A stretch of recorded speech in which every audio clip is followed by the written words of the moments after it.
The frontline workers, many are taking it. I happen to be taking it. Hydroxychloroquine? I'm taking it, hydroxychloroquine.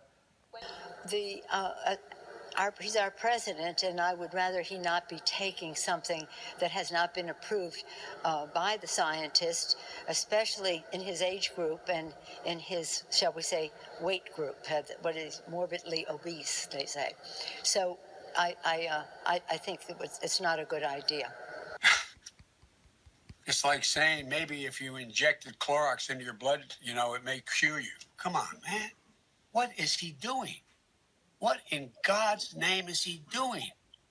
And some of y'all don't like it the way that I now spit like MC2 dolls on the holier than thou kick. Smack your face for your blasphemous ways, and everybody they quote me like the latest catchphrase. I'm on a mission that goes beyond material, so eat this killer series, serial killer cereal. Killer for real, drop on a beer with a sound you can feel like cold hard steel. That swarm like the blood flows out of your head as I rock non-stop till I'm on my deathbed.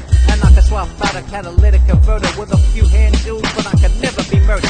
Spit the rapid fire like around the shells. I got the lyrical skills that sends the devil to hell. So don't disrespect what you can't understand, cause I can still squash your brain in the palm of my hand. Stupid. Another horse came out, a fiery red one. Its rider was given the power to take peace from the earth and to make men slaves. To him was given a large sword.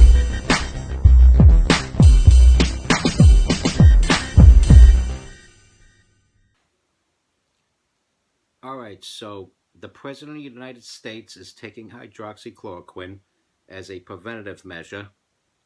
The Speaker of the House is fat-shaming him for it. And Joe Biden woke up out of his basement just to put words in the President's mouth. Okay, let's start with the Speaker of the House, Nancy Pelosi. Third in line for President of the United States. And she can't stand the President. Wishes the President was not the President. Wants to remove him from office. Impeached him in an effort to remove him from office. Wants him out of office by any means necessary, up to and including death. And don't BS us, Nancy. We know that's true. We know you don't care if the president lives or dies as long as he's not president anymore. Okay? Well, so let's cut that out now. And morbidly obese. No. The President of the United States is not morbidly obese. We have not had a president that would be clinically classified as obese since William Howard Taft. And that is a fact.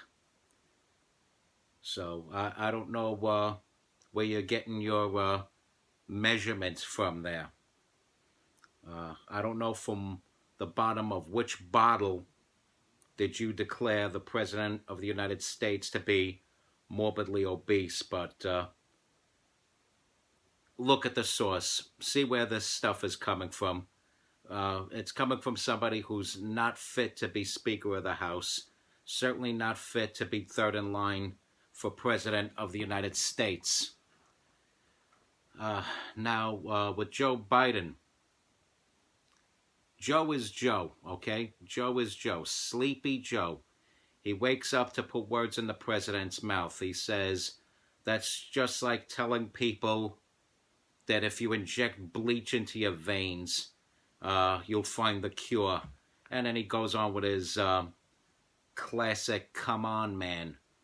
I don't want a president that has a habit of saying, come on, man. I've said that a couple of times myself. I've trained myself to get out of that habit once I found out Joe Biden said this a lot. And that's become like his thing, his catchphrase, his snappy, popular catchphrase. And, well, Joe's not a very snappy, popular guy these days. That's why it's so important for him to pick the right vice president. This way, when they pat him on the back and say, Joe, you're not fit to be president. You're very old and very sick. Instead of telling him that now so he doesn't embarrass himself with this run for president, that he's going to lose, they're actually hoping that people are that stunad that they're actually going to look at this senile old man and say, yes, this is the person I want leading my country instead of Donald Trump, and vote for him. They're actually banking on that. This way, once he gets in, they convince him to step down, and whoever they pick as his vice president will then become president. This is their fantasy. And they want somebody like Abrams from Georgia, who thinks she's the governor of Georgia. There's some guy named Kane in there. Hello, you didn't win. Just like Hillary didn't win. Just like Al Gore didn't win. These people lost these elections fair and square, and they can't deal with it. They swore up and down that Donald Trump would not deal with losing the presidency to Hillary Clinton. And when Hillary Clinton lost, she's the one that couldn't take it. Wrote a whole book about it. What happened? You suck, Hillary. That's what happened. So anyway, I don't know what the big deal is with this hydroxychloroquine. Nancy Pelosi's saying it's not approved by the scientists. What scientists are we talking about? FDA? FDA, Nancy? It is FDA approved. It's been FDA approved for a very long time. And it's actually safer than Tylenol or aspirin. And Dr. Siegel will tell you that. Dr. Oz will tell you that. You know, doctors will tell you this. The scientists. What scientist? Rick Sanchez? Anyway, I don't know what's going on with these people. They get so offended at the very word hydroxychloroquine. It's like they scream to the top of their lungs. They shout you down. They want to kill you, literally kill you, for saying the word hydroxychloroquine. They're not going to win this election. They're not going to win the presidency. They're not unseating any senators. In fact, some seats that are now occupied by Democrats in the Senate are going to be lost to Republicans. And governors that are up for re-election, that are all for this lockdown, they're going to lose their election. People are tired of this. Okay? They're sick and tired of this. They don't want to hear about stay like this with absolutely no end in sight. It's not computing anymore. You can't trust people that say stay like this with absolutely positively no end in sight. We're gonna put a pause button on your life until some date that we have no idea what that date is. And I'll tell you what that is all about. Look at all the states that are telling you to do this. Look at all these hunker-downer states. They're all headed by Democrats. And they all had huge debts prior to this lockdown. So they're holding their own people hostage. They're holding people who voted for them hostage so they could get federal money to bring down a debt that they had prior to this crisis.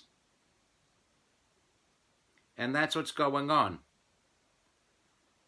All these other states that are opening up right now, they're red states, they're governed by Republicans, and they're not in debt. And if there is any debt, it's not any kind of super substantial debt. Something to think about. Remember when I said this? Put it to you this way. It won't break out here unless they want it to break out here. And that's what happens. They were hoping for something like this to crash the economy, to get Donald Trump out of office. But I'll tell you what, we're going to go up on the upswing very soon.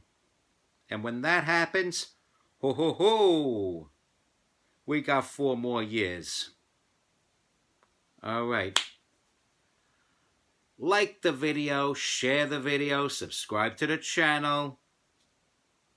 Like me on Facebook. Follow me on Instagram and Twitter. It's your boy in the building, MC Too Tall. Stay strong, keep kicking that slang.